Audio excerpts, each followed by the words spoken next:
Туғандар, ассаламу алейкум. Қыш келіп, жолдар сілякат, реагент болып, арқанқы полиеңіздер тақыр құрғавай атауы туғандар, чыла олу өлі. Азыр Төребектен Ева коврик тіккен сәхіне келіп қалдым туғандар. Төребектен Ева ковриктерін тақсаңыздар, бұйырысал, ошол баледен құтыласыңар туғандар. Аз кіріп көргізім, қандай размерде, қандай Ева ковриктер тігет, номерін, адресін сөз түрде видеоның астына жазып қойым туғандар. Жүргілі анда. Bir sıra sekin görgözüp толық маалымат алып беріп шығайын анда. Могу лексиса менен чыгып келесиңер экинчи этажга. Машинаны бул жакка парковкалайсыңар. Могу жерлерде номерлери турат тугандар. Могу номерлерди жазып алсаңар да болот, экрандагы чалсаңыздар дагы болот. Төрөбектен сехине келип калдым. Бул жерде сиздер каалаган размерде, каалаган светте Ева ковриктерди тигип берип жөнөтөт. Жаңы моомда чамадандарды тигип калышыптыр. Булары 1,5 миңден экен, чоңдору кичинекей 1000ден экен тугандар. Ева ковриктерді болсо, жаңы жылға қарата акция қылып атабыз дейді туғандар. Бүт бардығы 2,5 миңден екен, 2,5 миңден. И кроме китайский машиналардан дейді, алар өтө қиын болып атат дейді.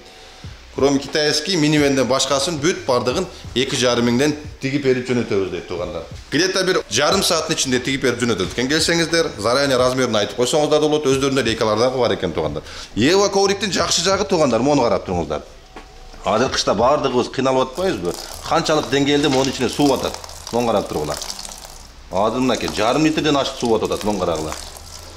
Аласыңар мондай алып туруп, ковриктечи. Ичине суу толуп калат, 1,5. Мону секин көтөрүп туруп эле, эшикечи. Мон карасаңар да түшпөйт. Эшикке бир кагып койсоңар мону. Всё. Полиңе даяр кургак. Кышы менен жыргап жүрө бересиңер тугандар. Ошондой. Жаңы жылга чейинки акцияга билешип калыңыздар. Ийгилик анда барыңыздарга видеону ташып уланталы. Бүгүн азыр авторуска келдим. Өткөндө айттым эле, амортизаторлор келди деп машиненинчи. Тоосу да келип калыптыр машиненин. Еще кечеде билесиңер, неме кылгандан кийин, жана алыс жакка заказга барып келгенден кийин машиненин шиналары да жанып калды эле чото. Вроде жели нормально эле турат, давлениясы азайып атат деп көргөзүп атат.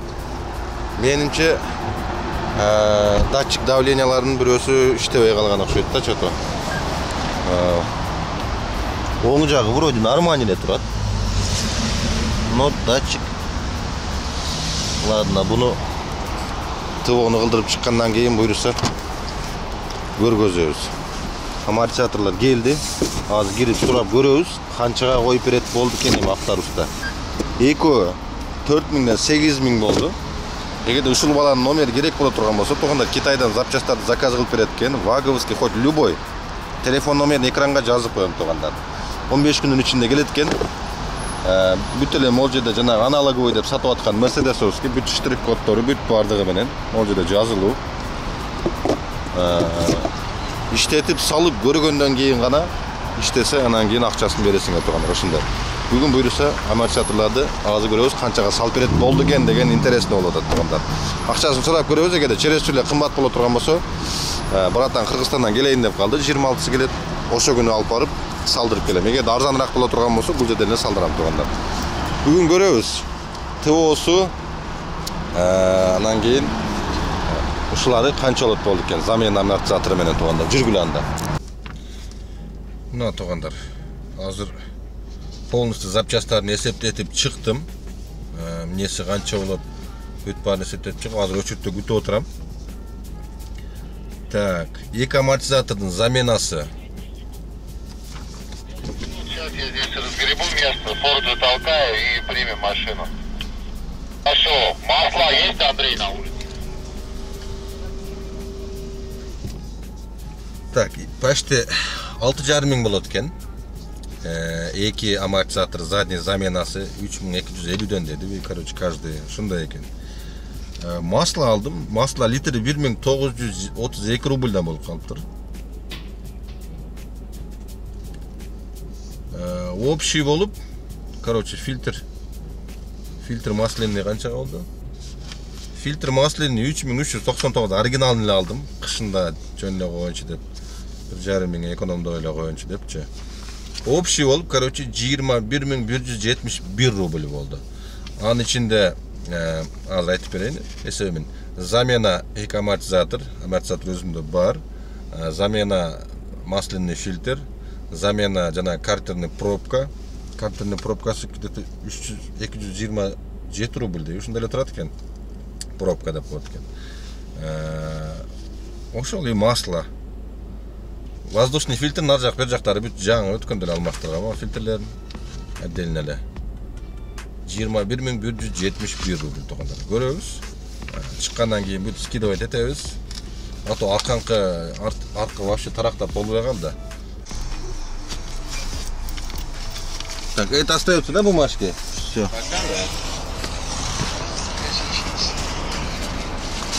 Да, ключи внутри.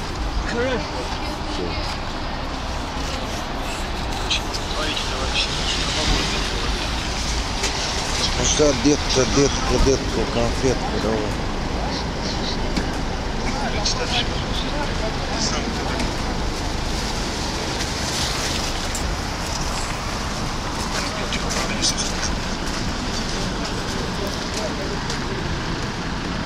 Нормально. На мотора зайдем.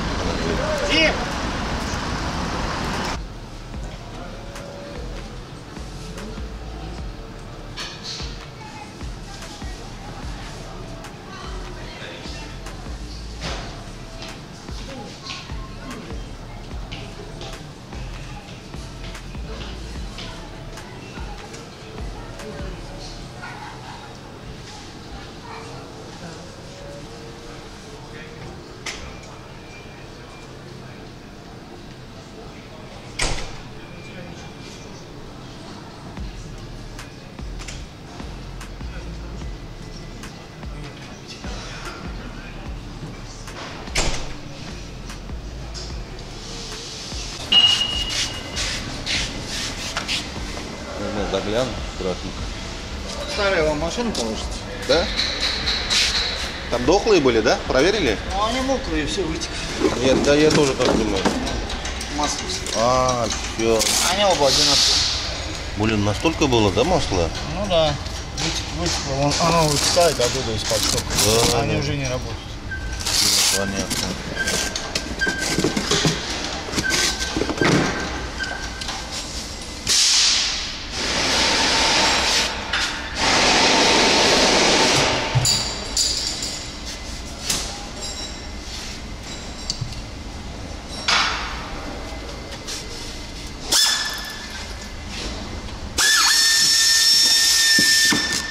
Короче, бирок амортизаторы башкачараак экен. Ну, посмотрим, канчага жетет. Бирок действительно тынч.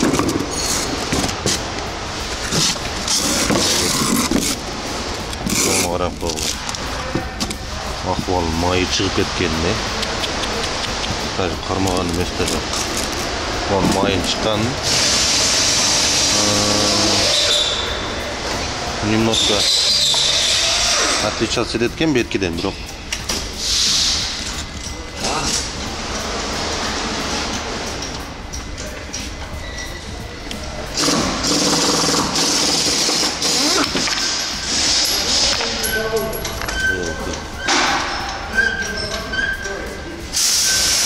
Посмотрим, короче, канчалык мягкий болот экен көрөбүз, салгандан кийин салып өтүнчү.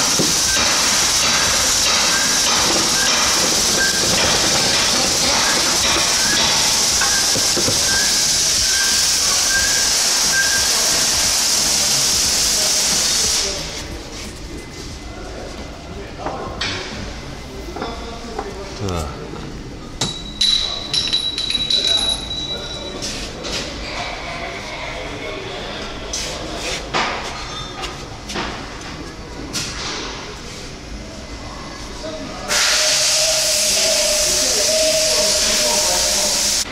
Передний амортизаторларын көрөйүнчү.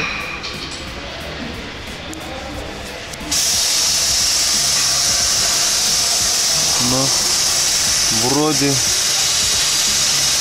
не знаю, немножко масла бар, да, все равно все.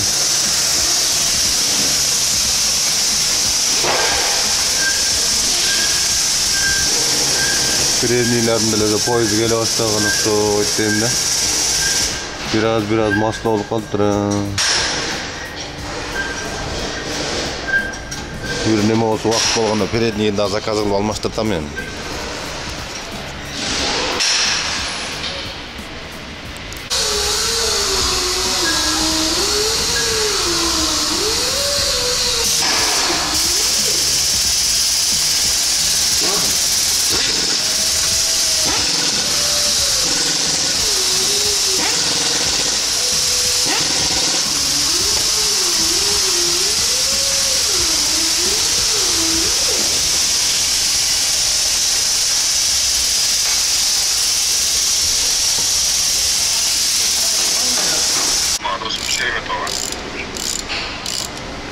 Сколько масла заливать? 5,5? Помните? 6, наверное, не? Это 6 мегаватт. Не, 5,5 мало было. Да.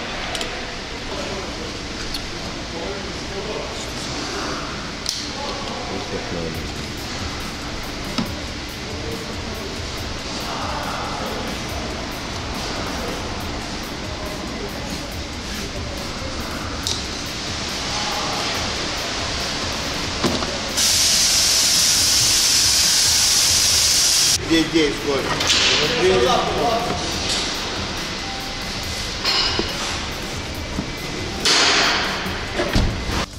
Все, туғандар, кеттік.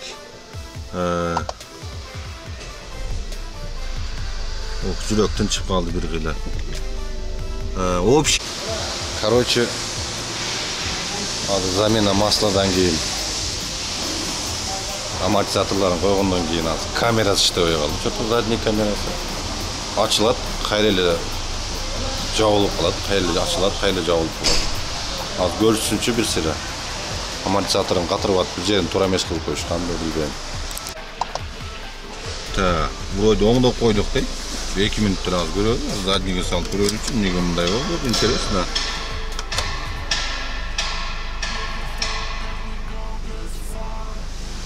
Опять же так же. Опять же так же, уважаемый.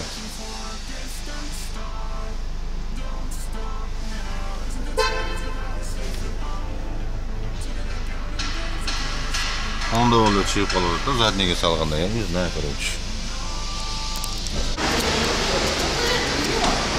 Короче, азыр қайра көтөргүлө дедим, машинаны пусть проверить. Короче, камерасы жоголуп кетти, ачылат, қайра жоголот. Же бирдекесин катырбай койду, же бир нерсесин эмне болду, короче, без понятия да.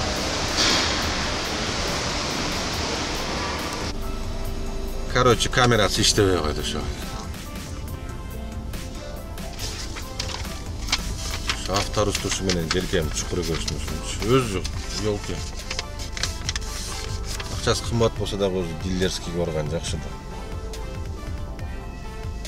Мен билбейм, эмнеге мындай болуп атат. Азыр салып туруп көргөзөм, какой значок чыгат. Мойкага дагы барып көрөбүз андан кийин. Так.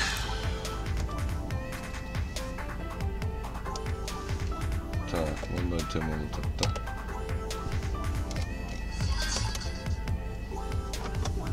Заднийге салып туруп эле 2 секундтан кайра кирип кетет. Мындай значок чыгып калат. Билбейм, короче, эмнеге мындай болуп атат. Азыр машып туруп, машинаны жуудуруп туруп көрөйүнчү, бул замена амортизаторов буга влияет этпеш керек деп атат, билбейм мен. Короче, камерасы ошо менен тынчыды. Мен билбейм, короче, эмне болду? Шиномонтажга келдим, мына колесосун да көргөзөйүнчү. Неге мындай болуп атат?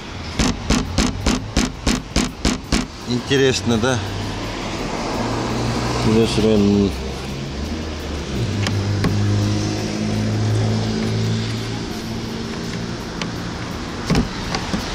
непонятно, короче, мне болгон.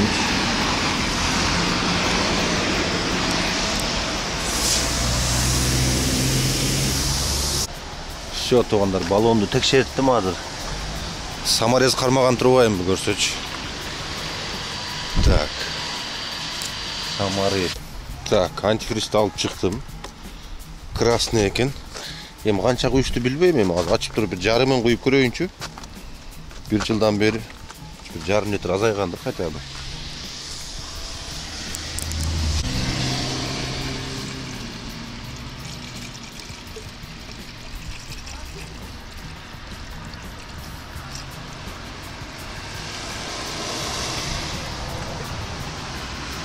Бодроли азайганбы дейм да менчи.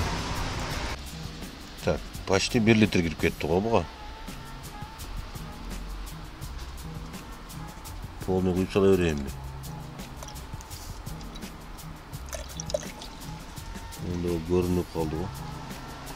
Көп куюп коюп, ашып ташып кетпесин, аркасына салып берейинчи. Камерасы вроде иштеп калды. Sonun bolup işlep kaldı kamerası. Mınaket tuğanlar.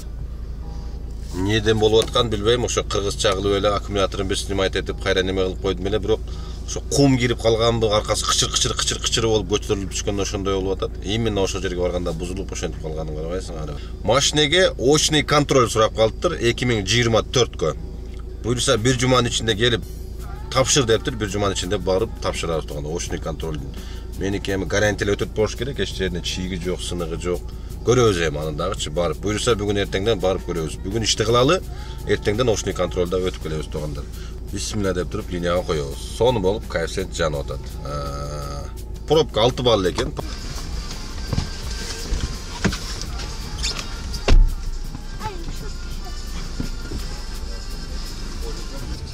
Bismillah. Paçindi alıp geldik tuğanlar. Paçindi. 54 minutta geldim. 3882 rubl oldu. Jıl жаңырып, ушинтип 24-жылда келип калды туғандар. Көз ачып чоңча. Мен үчүн ушунчалык тез өттү. Ушунчалык тез өттү туғандар 24-жылчы. Кимдир бирөө бир кандай ийгиликтерге жеткен успейт этти, кимдир бирөөлөр успейт этпеди дегенде буйруса 24-жылга жакшы пландарды кылып, буйруса сиздер менен чогуу буйруса жакшы ийгиликтерди дагы багындырабыз тугандар. Каналда буйруса 100 000 подписчик болду. Мен сиздерге айта кеткендей эле $1000 ичинен каждый жума сайын 1000 рубльдан биздин подписчиктерге которуп турам деген буйруса. Буйруса эмки видеолордон баштап бүт аттарын чыгарып видеолордо ошол 1000 рубль которулгандын 1000 рубльдин ээлерин аттарын чыгарып видеого көрсөтүп турам. Ушундай тугандар. Буйруса жакшы пландарды кылабыз, нелерди кылабыз, нелерди алабыз тугандар. Ошого нерселерди чогуу жазып, көргөзүп, кыскасы планды өтө жакшы кылышыбыз керек тугандар. План болбосо, мындайча айтканда жанагы шаардын ортосуна бир центрге мисалы үчүн навигатор жок кирип алсаң, адашып, башың айланып, мисалы үчүн эч жакка кеткениңди билбей мандраж болуп туруп каласың го. Планы жок дагы ошондой да тугандар. Маршрут пока коюп, бир планды коюп, цель коюп, ошол менен кетем, ошону кылам деп бир астыга бир максат коюп, цель колуп алмайынча тугандар, ошентип башыбыз айланып, каяка кетишибизди билбей, эмне кылышыбызды билбей ошентип жүрө беребиз тугандар. Андыктан цельди 24-жылга жакшы кылайлы, пландарды жакшы кылайлы дагы, жакшы ийгиликтерди багындырайлы тугандар. Кеттик анда экинчи заказга, буйруса бүгүн дагы жакшы зарабатык кылабыз. Мындан карап коелуп, коттеджный поселоктордун ичинде коньки тебе турган болуп калыптыр го, жылтырап жолду карап койгула. Жылтырап тоңуп калды. О, анакей көрдүңбү? Ана. Охо. Мощный болуп калыптыр. Коньки тебе турган болду. Пай, этият болуш керек экен.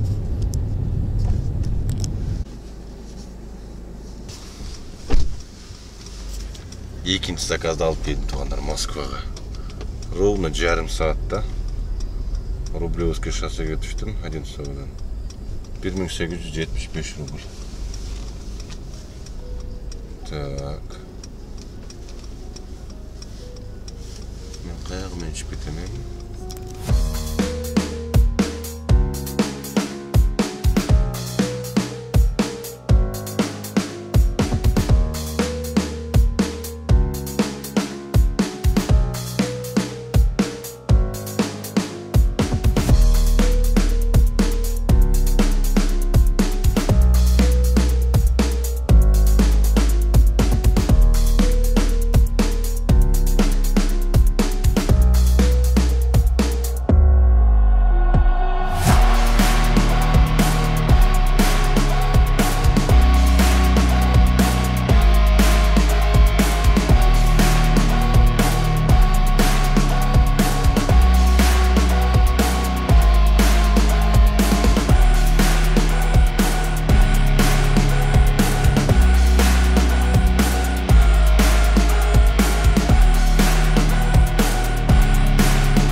Одинцовага байлап койгонбу билбейм, уже экинчи рейс чыгып атам.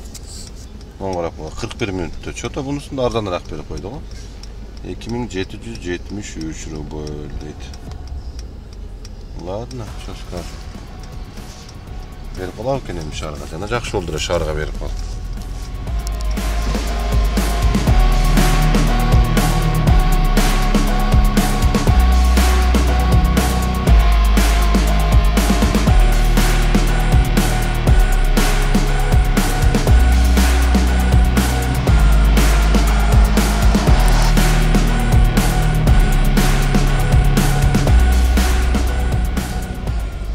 Димитриевский шоссеге келип калган туганда карагылачы кандай сонун үйлөрдү салып атышат. Биринин аркасынан бирин. Ленинградский вокзалдан 1682 рубльге келдим. Бүгүн анчалык эле иш вау эмес, но майдалап отуруп эле бир кыйла арутуп койдум уже. Саат 1-ден 43 мүнөт өттү. Окей. Домой менен что-то кеф жок. Конечно, понедельник, вторник күндөрү ушундай болот.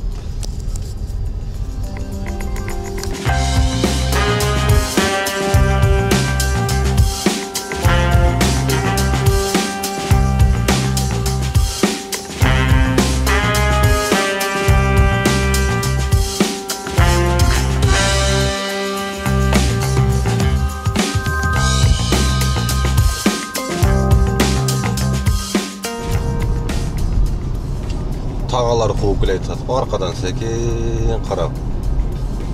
Байқап қойып отам. Bir қиладан бері арқаман келеді жатып, секен айдасам, секен айдап. Көріп ата тоқсайды да чағымдан не қылар екен. Нарушать ете етпейбі деп. Мигалкасын да жақпай, тихонечко келеді жатып.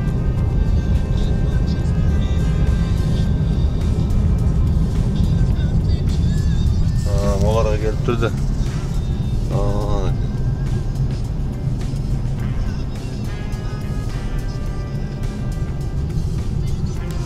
Ушинтип үйгө да жетип келип калдык. Бүгүн чисто испытательный эле рабочий күн болду. Испытательный эле жаңы амортизатордарды салып, машина сон болуп калды эми мындай. Стойчивый болупчу прямчы. Бүгүн где-то канча бир 11-12 миңге жакын эле иштедим. Где-то бир 6-да чыктым эле, азыр 3 болуптур. Где-то 9 сааттын ичинде чай пай ичип аны муну кылып атып, бир 11 миңге жакын акча иштедим туугандар бүгүн. Анан дагы бир жаңылык туугандар, уже өзүңүздөр көргөндөй эле каналда 100 миң подписчик болду. Серебряный кнопканы заказ кылайын десем туугандар, Россияга санкцияга попал болуп калган үчүн Россияга келбейт экен такыр, жөнөтпөйт экен вообще-че. Ошого эми дагы интернетте жакшылап чукуп дагы толук маалымат алып көрөйүн. Болбосо Кыргызстандагы адреске жөнөтө турган кылып туруп, колдон келишинче аракет кылып туруп серебряный кнопканы алабыз туугандар. Ушундай колдоо көрсөтүп, подписка кылып, лайк басып, комментарий жазып турганыңыздарга өтө чоң терең ыраазычылык туугандар. Чоң рахмат. Буюрса дагы мен жанагы $1000 айтып кеткен туугандар. 100 миң болгондон кийин $1000 жумасына 1000 рубльдан эң жакшы активный подписчиктер жакшы комментарий жазып, мен инстаграмыма катталган подписчиктерди тандап алып туруп, 1000 рубльдан жумасына тандап 1000 рубльдан акча которуп турам деген туугандар. Сөзсүз болот, кийинки видеолордо бүт бардык аты жөнүн көргөзүп чыгарам туугандар, жана айта кеткендейчи. Астыда буюрса мындан да жакшы розыгрыштар болот туугандар. Так что каналдан алыстабай, активный боло берген аракет кылыңыздар. Колдон келишинче инстаграмга дагы көбүрөөк катталган аракет кылыңыздар туугандар. Анан кийин жанагындай приздерден калып, Нургазы биз мындай болуп калыппыз, биз укпай калыппыз дегенде. Инстаграмды сөз түрдө могу жерге каналдын кырына жазып коем туугандар, кичинекей кылып. Инстаграмга поиск кирип, Нургазы нижний пробел 09 деп жазсаңыздар чыгат. Ошондой. Эми видеодо көрүшкөнчө туугандар, ийгилик барыңыздарга.